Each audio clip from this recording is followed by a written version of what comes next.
Hello guys, ഇന്ന് നമുക്കൊരു വാൾ decor ഉണ്ടാക്കിയാലോ. അതിനുവേണ്ടി കാർഡ്ബോർഡിൽ നമ്മൾ സർക്കിൾസ്, ഒരേ ഷേപ്പുള്ള സർക്കിൾസ് 4 കട്ട് ചെയ്തെടുക്കാം. എന്നിട്ട് 2 സർക്കിൾസിന് യെല്ലോ കളറും മറ്റേ 2 റെഡും അടിച്ചു കൊടുക്കാം.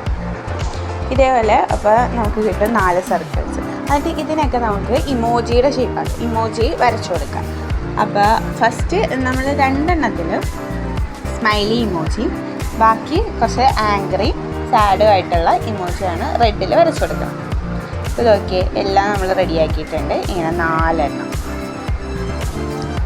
അപ്പോൾ ഫസ്റ്റ് നമുക്ക് യെല്ലോ ആദ്യം വെക്കാം. എന്നിട്ട് അതിൽ ഗം തേച്ചിട്ട് നമുക്ക് റെഡ് അതിൻ്റെ സൈഡിലായിട്ട് താഴെ, മുകളിലും താഴെയും എന്ന രീതിയിലായിട്ട് ഒട്ടിച്ചു കൊടുക്കാം. ഇതേപോലെ റെഡ് ഒട്ടിച്ച് അത് കഴിഞ്ഞ് യെല്ലോ, വീണ്ടും റെഡ്, അങ്ങനെ നമുക്ക് ഈ ഒരു ഷേപ്പിലേക്ക് ആക്കിയെടുക്കണം ഗൈസ്. അപ്പോൾ നമ്മുടെ വാൾ ഡെക്കർ റെഡി ആയിട്ടുണ്ട്. നല്ല ക്യൂട്ടായിട്ടുള്ള ഇമോജീസിൻ്റെ വാൾ ഡെക്കറാണ്. അപ്പോൾ ബൈ ബൈ.